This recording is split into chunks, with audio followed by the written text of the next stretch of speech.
Thank you for listening to ClassicalU's podcast, for following us with our courses, training teachers, parents, school leaders on ClassicalU.com. On the podcast, we interview guests that are recording with us, leaders and authors that we're in conversation with related to how to run a great classroom, how to deliver the liberal arts, great books, classical languages to your students. We also have a webinar series, live learning events that is in collaboration with Scole Academy and Scole Communities. Encourage you to watch for those as well. Those are monthly, and we're delighted to have you. Thank you. Junius, it's great to have you here again at Classical Academic Press and recording with ClassicalU, 3 different courses. Again, you're one of our record-setting presenters, being able to lay down just lecture after lecture. And it is exciting where I'm delighted the 3 very different topics that you're recording on this week.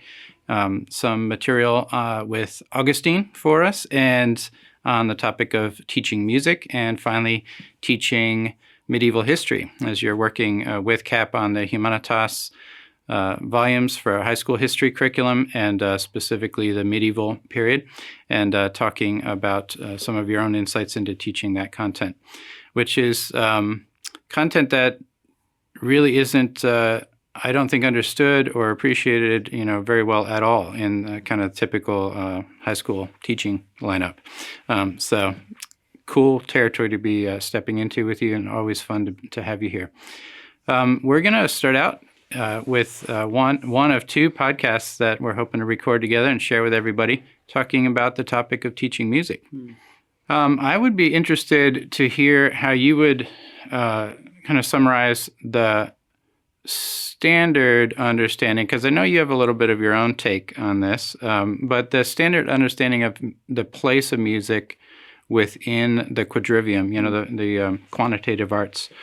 And, how does it relate to the others, and what's the kind of the typical understanding of that? Yeah, so the quadrivium, it's funny, if you look at certain authors, and Hugh of St. Victor comes to mind, he will use the term mathematics to describe the quadrivium. And that's actually, I think, why mathematics is plural. There are 4 mathematical arts, and those are arithmetic, geometry, music, and astronomy. So what that means is all of these 4 arts, what they're about is number in different sorts of ways, right? Abstract number versus embodied number, right? So arithmetic is abstract number and geometry is embodied number, or continuous music, continuous number versus discrete number or whatnot. Music kind of has this role where it's related to arithmetic, so they're kind of paired off, where geometry and astronomy are paired together and music and arithmetic are paired together. And so does that fit with the continuous discontinuous? In some presentations it does. Okay. Hugh of St. Victor does it slightly differently, but sometimes they do try to do that, to where arithmetic and music are discrete and geometry and astronomy are continuous. Okay. There are a couple of different ways of doing this, as I've said, but I think what they probably have in common is this notion that in arithmetic you're dealing with number in some sort of abstraction, whereas in music you're dealing with number embodied. And sound is a physical thing, and you can visually see the embodiment of number on the string as you quarter the string and halve the string to make the different ratios. Yeah. There is some connection, as you and I have chatted about this just over lunches and stuff, with some aspects of that kind of traditional relationship, and then your own particular beef that you have with it, if that's not too strong a term. But so describe your own take, and you've written about this, and would love to get this shared with the world in some form eventually. But do you talk about it in the course as well? I try to focus in the course on the way it's been done historically. I do gesture towards the fact that I have there's a course correction I think we need to make in this. But even with that, it's the course correction I would suggest would not be to replace this traditional understanding, but rather to add to it. Okay. And that's simply that I'm not convinced that if there's one object of the quadrivial arts, I'm not convinced that it's number. And I'm also not convinced that there is one object of the quadrivial arts. As a musician, the way of talking about music through number doesn't feel like it has anything at all to do with what I do as a musician or why I, as a human, engage the musical arts. I think there's something else going on in music that number is a way of describing, but that isn't fundamentally what music is about. And so even though I'm not talking about that in this course, the goal of this course, where the point is to restore music to the humanities classroom. We can talk about that some more in a minute. But so even though I'm not talking about that in a philosophical sense, nevertheless, I'm teaching out of that sort of understanding of music as a much more to do with the spiritual side of human life than with the numerical mathematical side. And I understand for Pythagoras, those two were one thing. And we have to remember the quadrivium owes a lot to Pythagoras' mysticism, or at least the Pythagoreans' mysticism. But that's not the way that I would go about getting to the transcendent qualities of music. So just in a nutshell, because I do want to get back to the course content and the place of music, as one of the humanities and its relationship within the liberal arts traditionally. But what would be in a kind of thesis, one sentence format, your distinctive approach? Yeah. So as I mentioned a moment ago, there are two assumptions made about the quadrivium as we classically have it: that they have the same object and that object is number. Mm-hmm. And so all four of the arts are talking about number, but in their distinctive modes. Mm-hmm. I would challenge both of those theses. I don't think that there is one object of the quadrivial arts, and therefore number is not the one object of the quadrivial arts. However, I think their objects, whatever they are related to one another in such a way that they can all be meaningfully and profitably talked about by means of the objects of the other arts. Okay. So that would mean that it's not wrong to talk about music from the standpoint of number, but that is almost a transferred discourse or a metaphorical discourse, because the proper discourse would talk about music in terms of its own proper object, which I'm calling, for lack of a better term, the oreme. This is from oral, as in something you hear with your ear, and then that eme ending, as with a morpheme or a phoneme, the smallest unit that carries the meaning of the thing, right? The morpheme is the smallest unit of meaning. The phoneme is the smallest unit of sound. The oreme is the smallest unit of intelligible musical content. It's probably, I think of it something like a musical note, but I'm not 100% willing to say that, because there are gradations within the note as we talk about tuning it, sharp or flat or whatever. Our A in America that the orchestra tunes to is not the same A that orchestras tune to in Europe, for example. And those are orally distinct. And so really the note A is a representation of a range of oremes. Okay. And we see one of them in use in America and one of them in use in Europe, right? Yeah. But those things, out of that oreme, you build up the individual notes, you build up the scales, the harmonies, and ultimately melodies and entire pieces of music. And so if that's true, if all of the quadrivial arts can be described profitably from the standpoint of the object of any of the quadrivial arts, then what we've done so far in the quadrivium in the West is we've looked at the whole thing through number. That's 1/4 of the project. But then we need to look at the whole thing again through shape, whatever the object of geometry is, and again through the oreme, and then again through whatever the proper object of astronomy turns out to be, right? So the oreme would actually relate to the other quadrivial arts in your... That's right, yeah. So we could think about arithmetic through the oreme. We could think about geometry through the oreme. And then one of the instincts or even maybe intuitions that's already there in the tradition is to think about astronomy through the oreme. That maybe the music of the spheres is not primarily a mathematical reality, but is primarily a musical reality in the way that we understand the term music these days. Okay.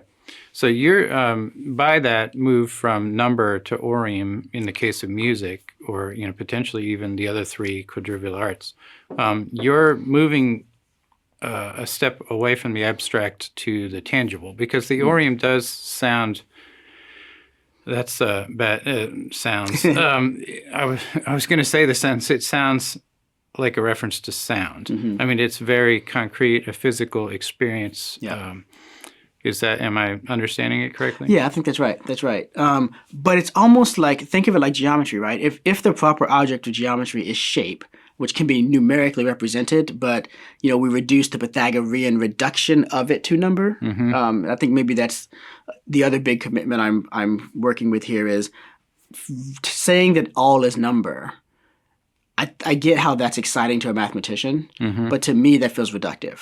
I feel like I'm losing important aspects of things, right? And I think a mathematician would want to show me how, no, it's because your understanding of math is too small. You think it's a reduction. And I'd be really patient of hearing that. I think I would learn a lot from that conversation. But at the end of the day, I feel as if there's just more to my encounter with reality. I don't want to reduce reality to mathematics any more than I want to reduce it to music, right? So let's say that the object of geometry is shape. Well, that is, you might say that's more determinate, more particular than number, insofar as it's now this, visualizable thing, and yet it's not any particular shape. And even when you talk about circles, it's not any particular circle. It's the principles that underlie circles, a figure with all points equidistant from the center, right? I think the same thing is true of music. It's not any particularly played musical note, right? It's the fundamental quanta building blocks out of which musical notes are made, from which we then get all the rest of Western music. So jumping back to what we've lost in our understanding of music I think most people would have some relationship and experience with talking about music as one of the fine arts. But we don't talk a lot, in our contemporary educational settings and, lives about music as a quadrivial art. So what do we gain by talking about music within, the humanities or within the liberal arts? What have we lost by, not having that and just thinking of it in terms of, fine arts or, performative, creative arts? Yeah. So I'll get at that with a story. I was at a conference last year, and they were doing a panel on music. And they had some musicians up there performing a piece of music, and then three very well-known talking heads in the classical education movement discussed what was going on there. One of whom was a musician by training, the other two were not. So they did that, and then the musicians played a second piece, and then they talked about that. All of these three individuals on stage were brilliant minds at the top of their game, doing wonderful work in thinking through classical education, what that means today, the classical renewal movement, all these sorts of things. But the two who were not musicians, there was a very noticeable and sometimes explicit self-consciousness about talking about music. There was constantly, they were asking permission. Is it okay that I have an opinion about this? Is it okay that I think this? Right. That's a really strong illustration of what we've lost. It feels like music is the province of the professional musician, whether that's the performer or the musicologist, and that all the rest of us are too ignorant of it to really talk about it, and we'd best just keep our mouths shut. And even if we are otherwise used to speaking about the liberal arts, we can't talk about music. What does it mean when somebody who's an expert in the 7 liberal arts feels like they don't have permission to talk about music? It means that music is no longer a liberal art, right? It means that we don't have a vision for a place for that discipline in the liberal arts. So that's what's lost, and that's a quick look at what's lost. But then how does that trickle down? Whatever work it is that music does in liberating the human soul, we're not doing. Yeah. Right. Or we're not able to talk about it. We're not able to talk about it. Yeah, if it's happening, we're not able to thematize it. Outside of very specific sort of technical or performative contexts. And music as a fine art, and so music as my fellow musicians do it and talk about it, music as musicologists talk about it, and music historians and whatnot when I hang out with that crowd, has nothing to do with the liberal arts. That fine arts music doesn't do the work that music as a liberal arts does. It's a different type of thing. It's all about performance. It's all about the everything that is attendant upon the performance and the presentation of the music. But the performance of the music, which I'm deeply, deeply, attentive to and concerned about as a performing musician, the point of performing the music is to broker an encounter between the listener and the music, not the performance itself, right? The performance itself is the means to something greater. It should be, to use Augustine's distinction, it should be used, not enjoyed, right? But we don't have a category for that anymore. We don't have ways of thinking about that. So I used to teach a course. This course that I've recorded for ClassicalU is a version of a course that I used to teach at Baylor. Mm-hmm. And I would bring in some of my musician friends to the class. And so I brought in the bassoon professor who had been with me at School of Music at Yale. I brought in a harpist, a professional harpist who was a really good friend of mine. And I brought in several other horn players, and we played a famous horn section solo from a piece for the students. And your own instrument is? The French horn. Yeah, yeah. And so so these guys are coming into my classroom as experts in musical performance. And they're giving performance for the students, which the students love. They get to see the instruments up close. They get to really hear something, right? It's very, very cool. But all of them, when they came out of the classroom and were walking away from that class, they were like, that's an unbelievable class. I'd love to take something like this. Mm-hmm. Like, I've never been able to think about music in this way before. Mm-hmm. These are conservatory trained professional musicians with orchestra jobs. Mm-hmm. And they look at my classroom. One of them was I brought in a conductor, and he's conducted the LA Phil. Mm-hmm. And he was like, your classroom, that's where it's at. That's what's going on. It's not because I was doing anything so incredibly innovative or whatnot. It's because we were talking about music as a part of the humanities, as a liberal art rather than as a fine art. And even the experts in the fine arts were attracted to that, and they immediately saw that's missing in my life, and that would really deepen my encounter with music if I had that. That's amazing. The part of the difference then, as I'm thinking about it just in the moment here, is the performer's technical requirements versus the audience's human requirements. Is that fair? That's a great way to put it. So the fine arts, approach is serving the performer's technical requirements. What we've lost in the classroom and in everyday life is the understanding that music as one of the humanities or liberal arts in the quadrivium is serving really the ultimate end for even the performers of the receptive, transformational, engagement of an audience. That's right, and because of that, because we don't have that in our education, and meaning education in the broad sense of institutio, in the building up of the character and disposition of the human person, which happens both in the school and in the church and in the home, because it's lacking from every single one of those places.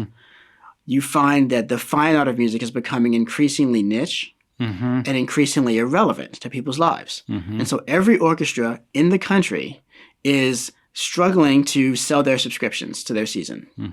Top orchestras like New York and LA are struggling to sell their subscriptions because, and they keep saying, what do we have to do to connect to the people? What can we do to connect to the people? Yeah. And it's kind of like saying, gosh, we're sitting down here near the delta of a river, and it's 90% polluted with all of this junk. What do we need to be doing to get this pollution out of the river? From that location on the river, there's not much you can do. Yeah, you got to go upstream. You got to go upstream. Yeah. And so the orchestras, I don't care how many gimmick concerts they try to put on and how much teaching they try to do at the community from the orchestra level, there's nothing corresponding to what they're doing in the souls of people anymore. Yeah. Right? Or rather, that's not entirely fair. It's atrophied, and we're looking to satisfy it in different places, right? Yeah. Because music is still a huge part of our lives. Yeah. Right? We love, Taylor Swift is massive. Yeah. Right? She's building so much influence that some people have come up with a conspiracy theory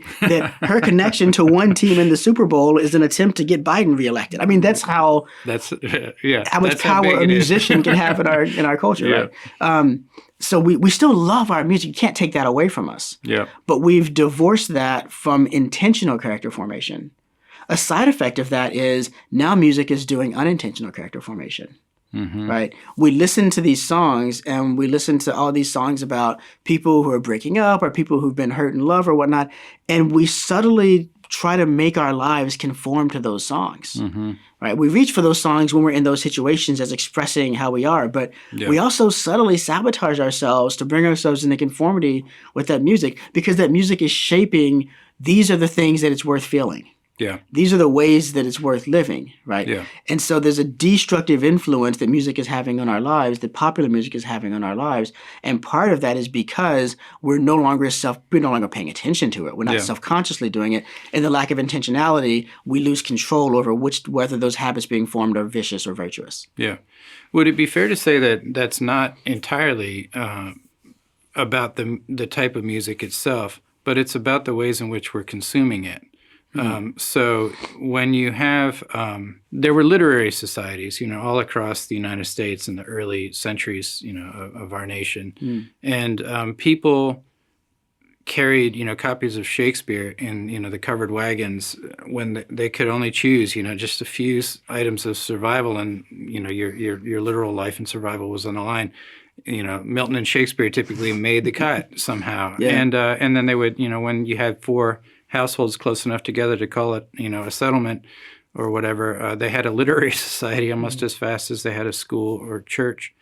And that idea of sort of gathering to talk about and engage with, the humanities and the liberal arts, it seems to me that we're consuming popular music in some realm that doesn't involve any kind of contemplative practices together, any conversation about it. And then the classroom is the most natural place for that. So like the story of the classroom that you told, in your Baylor days, what's happening there is you're giving the listeners, those who are appreciating the music, a chance to engage directly with the performers, but to talk about music as transformative of, our souls, and to talk about music in terms of what it's like to listen to it, not just the technical aspects of performing it.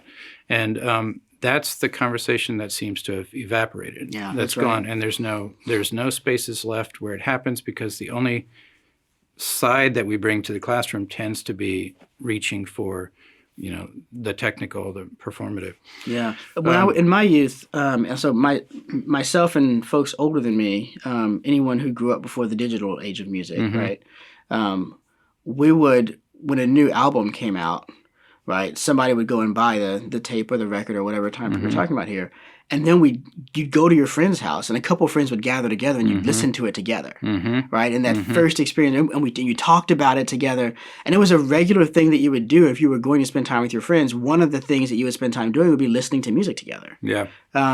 And that's something that we don't do anymore, right? And that was one of the things that the classroom provided was not only have they all listened to the same classical music, but now in the classroom I'm playing it for them, and they're listening. We're all listening together, and then I'm stopping and say, okay, let's talk about what we just heard in that section, And then there's a conversation that gets going that runs throughout the entire piece. Yeah. Right? And I modeled that in this course. As you go through the course, there are 3 demonstrations, and in each demonstration, you're asked to listen to the piece ahead of time, and then as I go through, I talk about what's happening in various moments in the piece, and then I stop and let you listen, and then and there's no beautiful artwork for you to look at while it's happening, because you don't multitask music, right? The thing you're supposed to be doing is listening, and that requires all of your attention. That's how we ennoble things in the world, as we give them our attention, right? But that's also how you read closely, is by giving things your attention. Yeah. So the course, that you've just recorded for ClassicalU is restoring the art of listening, giving attention to music, and then talking about it together, not in terms of how to perform it, but how to hear it and how to experience it. And what it means. And what it means. How do we put this back into the conversation of the great conversation of Western culture? My model for this was Germany. In Germany, they don't have humanities. Yep. They have what's called Germanistik, German studies. And when you major in German studies, you're studying German literature, German philosophy, German theology, German art, German music, German drama, right?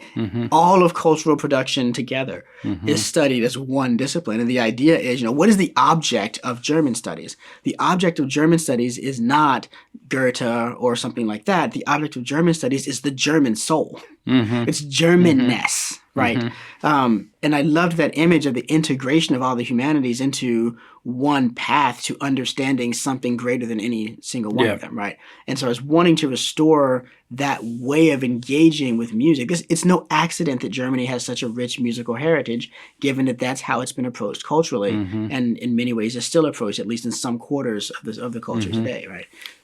So that idea of the German soul that you're just referencing is very similar to the great epics, Homer, and then how that's picked up in the Roman soul with the Iliad. I mean, there does seem to be this in the classical tradition, this attention to the soul or the heart, the life that's shared among a people, and the imitation even of a culture that's inspired. So the Roman imitation of Greek culture, and that seems to be very similar. And then in the classical world, as Americans, we should be looking to the great epics of the English language, as kind of a common shared ground and heritage.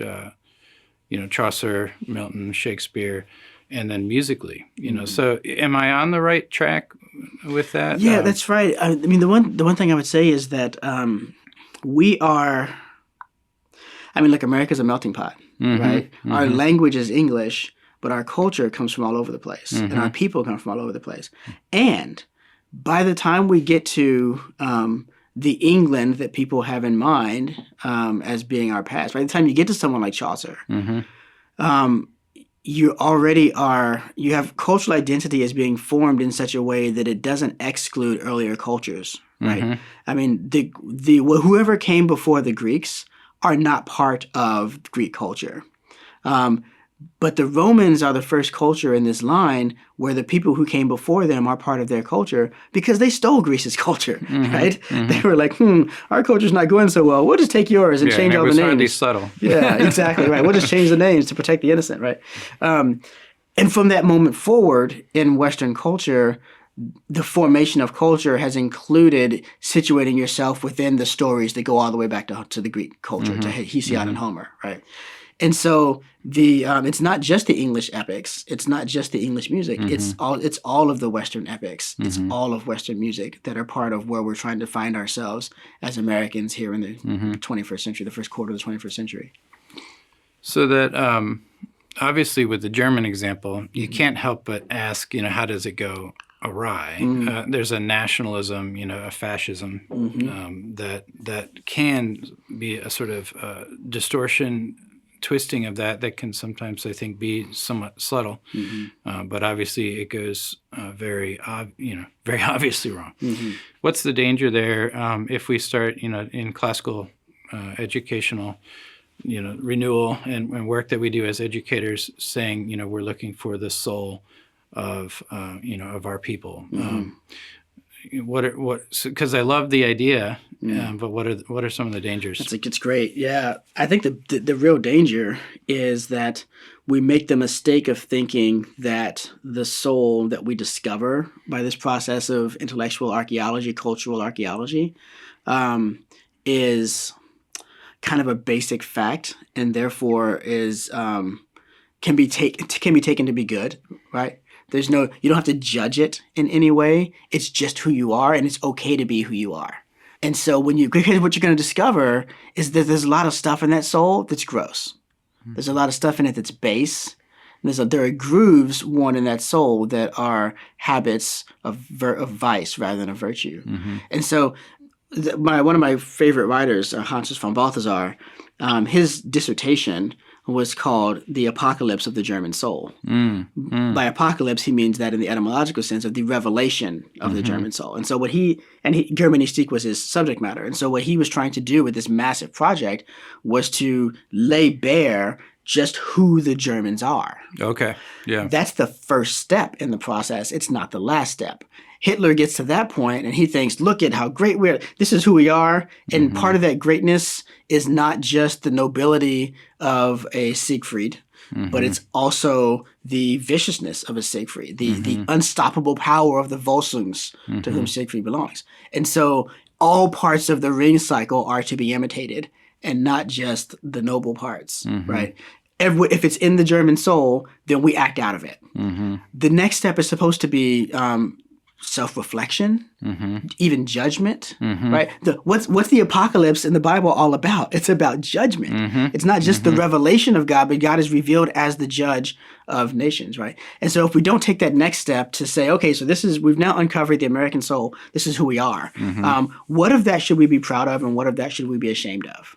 Yeah. Right. If we're going to obey what Aslan says to Prince Caspian, actually King Caspian at that point, that you have the blood of Adam in your veins, you're a son of Adam, and that's glory enough to raise the head of the lowest beggar and shame enough to lower the head of the mightiest emperor. If we're going to take that seriously, then we have to look at where are the shame parts, and how do we go to work on rehabilitating those? That's what the classical tradition is all about, right? We don't take everything human as good because it's human, but we do take it as necessary to understanding what's human, and as necessary, fallen human, and as necessary to an accurate diagnosis and treatment plan for how we're going to go forward from there. That's helpful. Yeah. So in a fallen world, when we reveal things, revelation always carries, or apocalypse, an aspect of both displaying the glory of God, the image of God, and judgment. Like you just reveal it, and it's obviously evil, and you've just condemned it by revealing it. That's great. Then it's a process of continual revelation, and we're constantly seeking to reveal what we have in common. That's right. To judge and to give God glory, and especially since we are always a work in process, right? We're looking at the past because it's a tradition is not something that passively falls on us. Is something we have to actively receive. So there's a kind of active passivity. I think that's what we lose from having Latin rather than Greek be the main dominant language, is that the controlling language of our classical studies is that what Latin lost, the middle voice. Right? That it's not just you're active or you're passive, but there's this middle ground where you are active, but you're also receptive. And maybe the activity is to clear space for receiving that which would come to you, right? So because that's the case, that's what tradition is. We're receiving these things, we're taking them up, right? We reach out to take from the past and bring it to ourselves, and then it changes as we do, and we change, and we're changed by it, and that's the point. And then as we hand it on, what we hand on is different than what we received because it's got the mark of us on it now as well.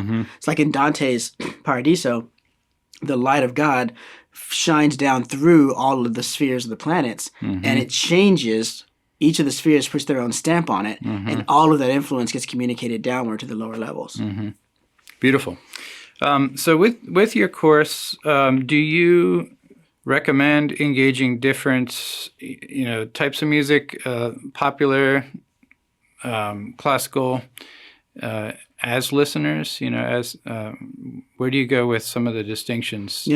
With the course, no, because generally speaking, multitasking is not good for humanity. It doesn't lead to excellence.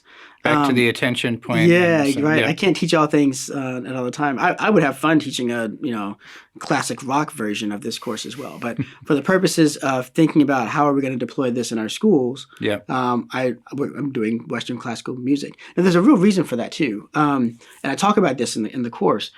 One of the things that I'll teach a lot of literature courses on books that are not considered canonical. This fall I taught a course called Fantastic Literature. And we had canonical books in there, things like T.H. White's The Sword and the Stone from the Once and Future King. But we also had contemporary works of fiction like Susan Cooper's The Dark is Rising or Diane Duane's So You Want to Be a Wizard. And these are some of these books that I teach. I would not recommend you put on your school's reading list, right? And there's a reason why. So on the one hand, why do I teach them? Well, I teach them because I'm confident that I can teach close reading from anything. I can teach close reading from the newspaper.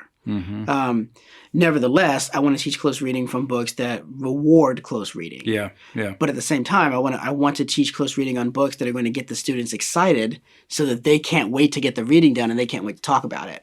Because close reading is a form of loving, and it's easier to learn to do it on something that you love. Right. So that said, I wouldn't put Harry Potter on your school's reading list for any grade level. Why not? Is it because I think that Harry Potter is not serious literature and that you can't have a serious conversation about the things that matter to human life from Harry Potter? 100% no. You can definitely do that. Yeah. But Harry Potter is not in conversation with the great tradition self-consciously in the way that Paradise Lost is, in the way that even The Hobbit is, right? And so we're choosing, but the fact that we don't allow certain books into our classroom is not necessarily an elitist, highbrow claim that they're not worth spending your time on, and you should feel guilty if you read them, and don't tell anyone, right? That's yours. That's your secret thing. You can do what you want with your spare time. The reason is because they're not well suited for. They don't form the same type of entry in the great conversation as other books do. Now, obviously, Harry Potter is in deep conversation with the tradition. Its understanding of heroism, its understanding of good and evil, all of these things are in conversation with the Iliad forward. Yeah. But in a very non-self-conscious way. Yeah. In a way in which I'm not sure I could sit down with J.K. Rowling and have a meaningful conversation about some of those things in the way that you and I can. Right? Maybe I can, maybe I can't. The evidence is not there in Harry Potter that I could. Yeah. Right. So same thing in music. Anyone who thinks that music, that the classical music is better than popular music or something like that, I've got two pieces of advice for you, or one piece of advice and one example. The piece of advice is just go listen to an entire Led Zeppelin album from start to finish. Listen to Pink Floyd's The Wall. Listen to a Queen album. You're going to see that this is, if you really give it your attention, this is not only really good music, it's also the kind of music that you could teach a course on. You could talk about everything that really matters in life from this course. And if you're going to just do one of those things, pick up Pink Floyd's The Wall. And then come back and tell me that you don't think that that is in conversation with all of Western literature. Right. The second thing is this. This is an issue that musicians struggle with all the time because, and this is a fine arts type of problem, right? In the fine arts, because we're the fine arts and we're so fine, we have to prove that we're not the non-fine arts, right? The crude arts or whatever you want to call them.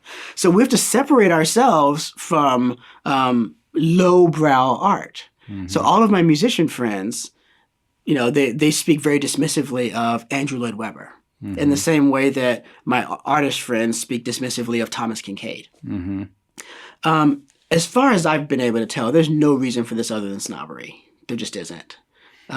You should not make people feel bad about liking Thomas Kinkade or liking Andrew Lloyd Webber because there's stuff to like there. There's some really fantastic musical writing in some of Lloyd Webber's musicals. Phantom of the Opera is a key example of this. Some of the best Broadway horn writing I've ever encountered.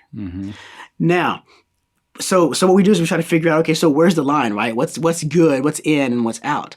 And essentially what you want is the way you can really lay this out is opera is undeniably in, and musicals are undeniably out. So if we can figure out what the difference is between a musical and an opera, then we can use that to delineate what separates highbrow art from lowbrow art. So I spent a lot of time on this, and I spent a lot of time in conversation with my musical colleagues about this. And I'm here to tell you that there is no criterion you can offer that will successfully distinguish opera from musicals. And even if you don't know a lot of opera, and even if you don't know a lot of musicals, I can prove it. Any criteria you choose is gonna break on two data points. West Side Story, which was written by Leonard Bernstein, one of the greatest conductors of all time and one of the greatest musicians of the 20th century, a great composer, a great classical composer of the 20th century. West Side Story is considered a musical. Porgy and Bess, written by Gershwin, a jazz musician who's got classical chops, right? Some Gershwin stuff makes it in the classical canon, but it's sung, the whole way about how it's produced and everything, and all this other kind of thing. That's considered an opera. It should be both of those two things should be reversed. Every criterion I've ever heard proposed for how to separate these things crashes on those two things. And the reality is, someone who would look down on West Side Story because it's a musical is missing out on a powerful piece of Western music that is deeply in conversation with everything that's come before. And the same is true of someone who would look down on Porgy and Bess. And I would argue the same is true of someone who would look down on Les Miserables or Phantom of the Opera. This is not to say they're all equally good. That's not the point, right? Paradise Lost and Pilgrim's Progress aren't equally good, but they're both on the list of things we should be engaging. So yeah, so that's a long way to go about answering your question, but I don't want anyone to think that because this course is about classical music, which is the type of music that I mostly perform. I do also perform jazz and a little bit of rock, but mostly I'm a classically trained musician. I don't want anyone to think that because the course is about that, there's some sort of implicit claim that other forms of music are bad. There is bad music. And I'm going to call out, if asked to, I would call out bad pop music and bad church music. But the problem is not that it's pop music. The problem is not that it's church music. The problem is that it's bad music. And I would also call out bad classical music as well. Not all classical music is good just because it happens to be written in the classical style. Yep. So we're running short on time, but I'd love to fit in hearing how you came to fall in love with music yourself. So what's your own story because we've made the distinction in the conversation between performers and fine art, technical skill, and then listeners or audience. But obviously, every performer and is also their soul is engaging as a listener, even as they perform. And I've heard your story a little bit, and I think that comes out. But how, what's the arc of your own journey into classical music and love? So when I was a child, my brother, I have a brother who's 5 years older than me, and when you get to fourth grade, you can join the band.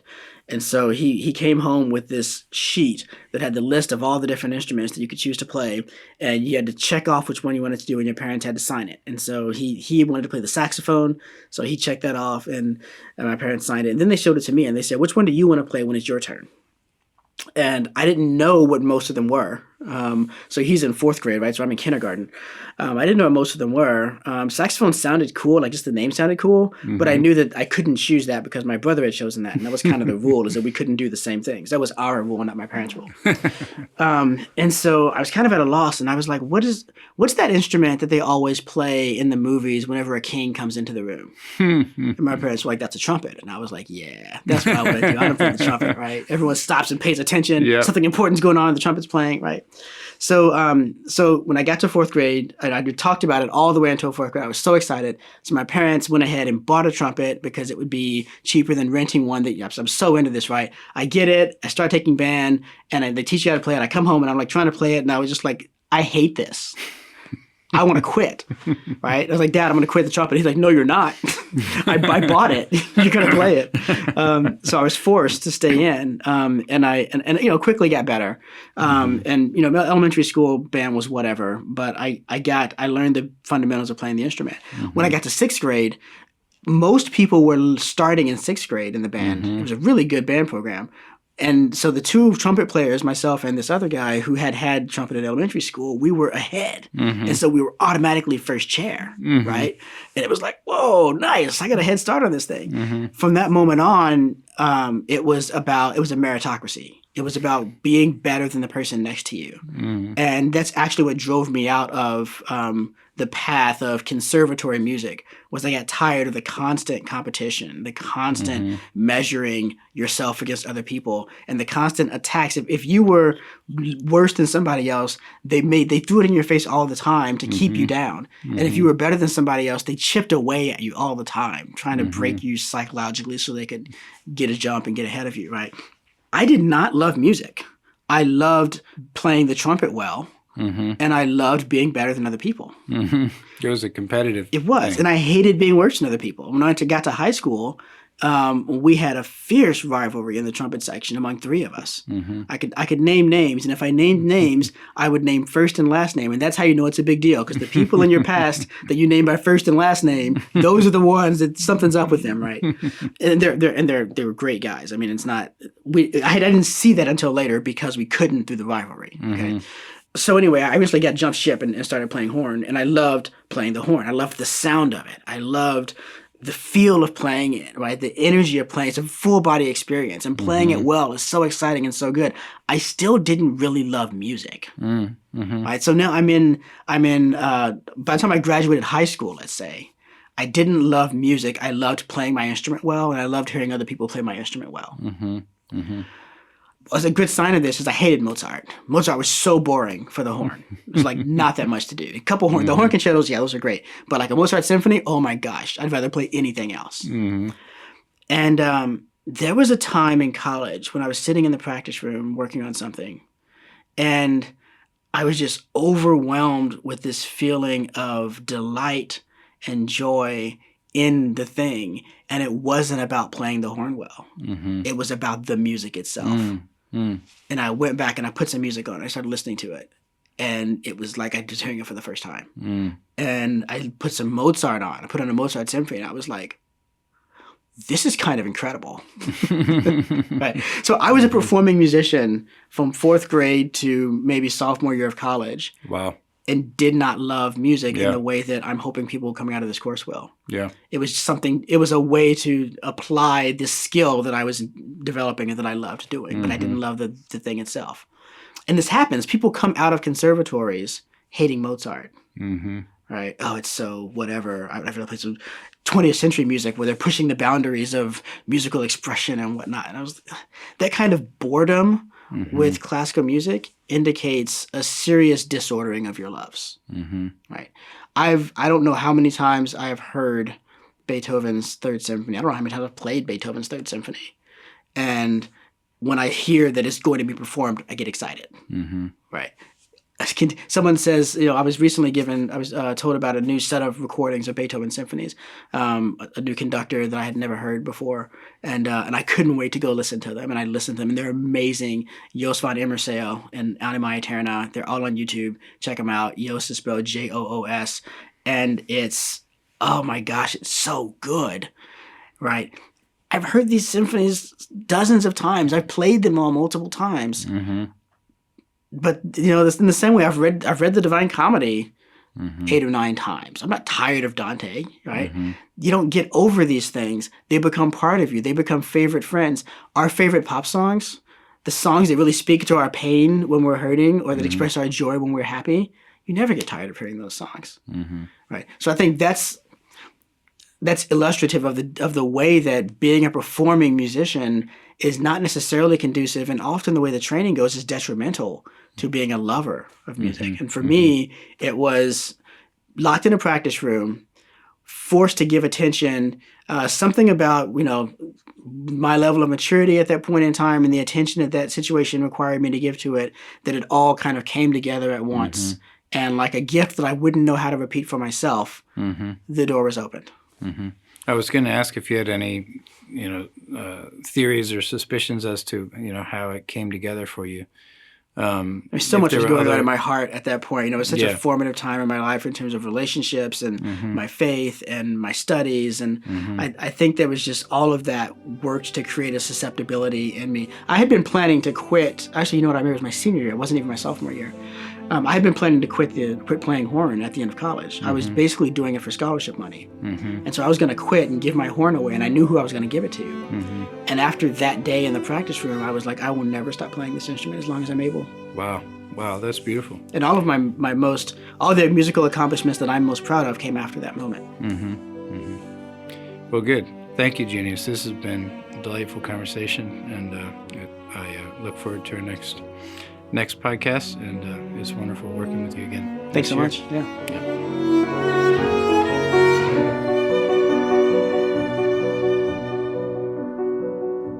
You've been listening to ClassicalU's podcast. Thank you for tuning in. We release podcast episodes once a month with our presenters. Please also check out our live learning events, webinars in collaboration with Skole Academy and Skole Communities.